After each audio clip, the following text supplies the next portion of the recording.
అండి. నమస్తే అందరికీ. ఇవాళ మీకు శనగపప్పు రొట్టెలు ఎలా చేయాలో చూపించిపోతున్నామండి వాడిపల్లీస్ కిచెన్ నుంచి. మీరు కూడా సేమ్ మేము ఎలా చేసామో అలా చేసి నేర్చుకోండి. ఓకేనా? దానికి కావాల్సిన పదార్థాలు శనగపప్పు అండి. ఇది శనగపప్పు బాగా కడిగి మీరు కుక్కర్ పెట్టుకోవాలండి 3 విజిల్స్ వచ్చేంత వరకు. ఇంతలోపులో ఇది ఎండుమిరపకాయలండి. ఎండుమిరపకాయలు కొంచెం లైట్గా వేపుకోవాలి.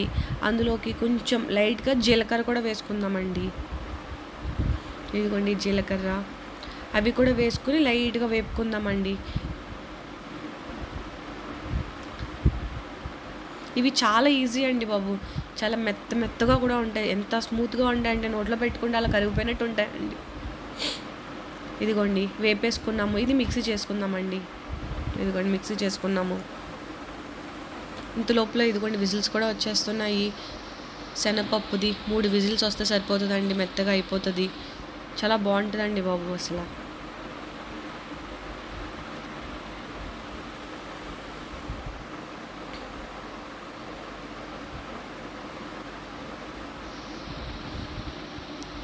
ఇదిగోండి 3 విజిల్స్ వచ్చేసింది. ఇప్పుడు తీసేద్దాము పైకి.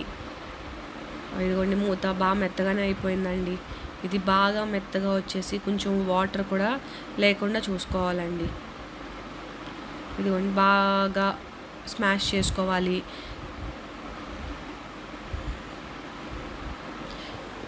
ఇది బాగా స్మాష్ చేసుకునండి. ఇది మీకు ఇంకోటి చెప్పనా అండి, కొంచెం సాల్ట్ వేసుకుందాము. ఇందాక మనం మిక్సీ పెట్టుకున్నాం కదండి, అది కూడా ఆ పౌడర్ కూడా వేసేసుకుందామండి. కొంచెం లైట్గా స్పైసీగా ఉంటుంది. ఎండుమిరపకాయ, జీలకర్ర వేపుకున్నాం కదండి, అదే మిక్సీ పెట్టుకున్నాం కదా, ఆ పౌడర్ వేసుకొని బాగా కలిపేసుకుందామండి. ఇదిగోండి శనగపప్పు మిక్సీ పెట్టాం కదండి, అందులో మీరు బెల్లం వేసుకుంటే బొబ్బట్లు అయిపోతాయండి, బొబ్బట్లా చేసుకోవచ్చు.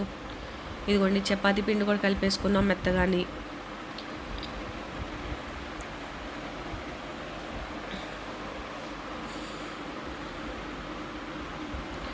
ఇప్పుడు ఈ స్టఫ్ ఉంది కదండి, ఈ స్టఫ్ అంతాని మనం ఆలు పరోటా ఎలా చేసుకున్నామో అలాగే ఈ స్టఫ్ కూడా అందులో అంటే కొంచెం పాముకుని అందులో స్టఫ్ అందులో పెట్టుకుని పాముకుంటే శనగపప్పు రొట్టెలా అయిపోతాయండి అవి కూడా.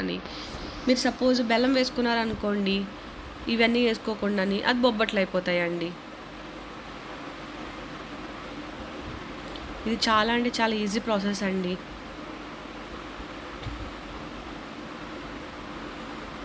చాలా టేస్టీగా కూడా ఉంటుంది.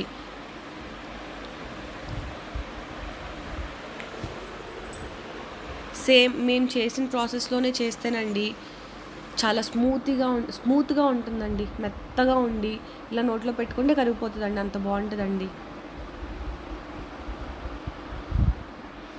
ఇవాళ రొట్టెలు మా చిన్నత్తయ్య చేస్తున్నారండి.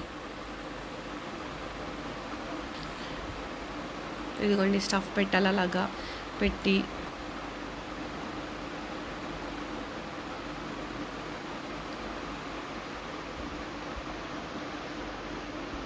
అలాగా తీసుకుని ఎక్స్ట్రా ఏమైనా వస్తే పిండి ఇలా పైనుంచి ఇలా తీసేసుకుని పక్కన పెట్టేసుకోవడమేనండి.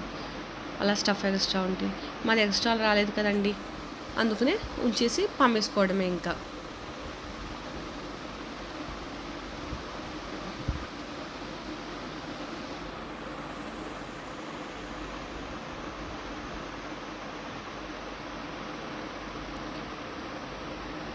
మీరు కూడా సేమ్ మేము ఎలా చేసామో అలా చేసి ఎలా ఉందో కూడా టేస్ట్ చేసి చెప్పాలండి. ఇదిగోండి అయిపోయింది, పామేసుకున్నాము. ఇది ఇప్పుడు పెనం మీద కాల్చుకుందామండి. నెయ్యి వేసి కాల్చుకుంటే చాలా బాగుంటుందండి. చాలామంది నూనె కూడా వేసుకుంటారు, నూనె కూడా వేసుకోవచ్చు, కానీ నెయ్యి వేసుకుంటే ఇంకా టేస్ట్ ఎక్కువ ఉంటుంది. ఇదిగోండి పెనం కూడా కాగిపోయింది, వేసుకుందాం అవి.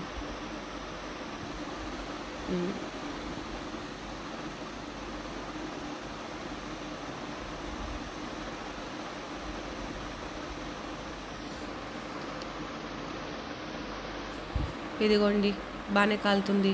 ఇప్పుడు తిప్పుకుందాము.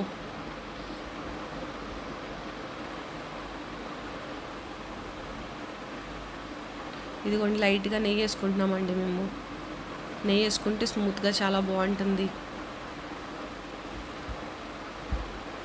మా చిన్నత్తగారు పంపుతున్నారు, మా అత్తయ్య గారేమో కాలుస్తున్నారండి, నేనేమో వీడియో తీస్తున్నాను. ముగ్గురం 3 పనులు డివైడ్ చేసుకున్నాం ఇవాళ.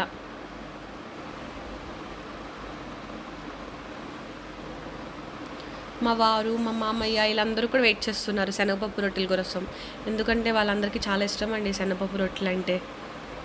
చాలా అంటే చాలా బాగుంటాయి కదండి టేస్ట్. కానీ వర్షం పడిన టైంలో కానీ చేసుకుంటే మీకు ఇంకా బాగా నచ్చుతాయండి. పక్కన వర్షం, వేడి వేడిగా శనగపప్పు రొట్టెలు అదిరిపోతాయండి. టేస్ట్ మాత్రం కాంబినేషన్.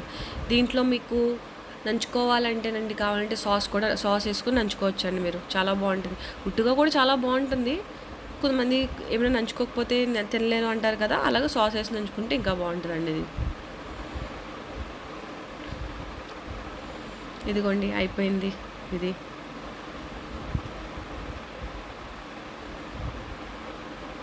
అదిగోండి ఇంకోటి కూడా చేసేస్తారంట, మా అత్తయ్య చూపిస్తారంట మీకు. అదిగోండి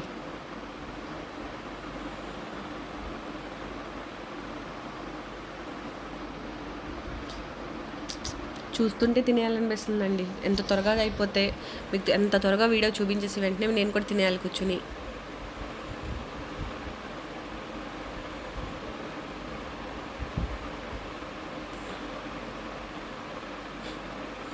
మా బుడ్డోడికి కూడా వెయిట్ చేస్తున్నాడండి, ఆడు కూడా తినేస్తాడంట. సూపర్ వస్తున్నాయండి. మీరు బొబ్బట్లు చేసుకోవాలన్నా కూడా చేసుకోవచ్చండి ఈజీగా. ఇందాక చెప్పాను కదండి, కుక్కర్ పెట్టుకుంది, అదంతా స్మాష్ చేసేసుకుని అందులో బెల్లం వేసేసుకుంటే సేమ్ ప్రాసెస్. మళ్ళీ తర్వాత ఎలా చేసుకుంటే బొబ్బట్లు అయిపోతాయండి. మీరు మైదా పిండితో కంటే గోధుమ పిండితో చేసుకుంటేనే చాలా మంచిదండి. టేస్టీగా బాగుంటాయి, హెల్త్ కూడా చాలా మంచిది. అదిగోండి చూడండి, ఓపెన్ చేస్తున్నారు మా అత్తయ్య. వేడి కాలిపోయింది. మీరు కూడా ఎలా ఉందో చేసుకుని చెప్పండి, ఓకేనా? బాయ్.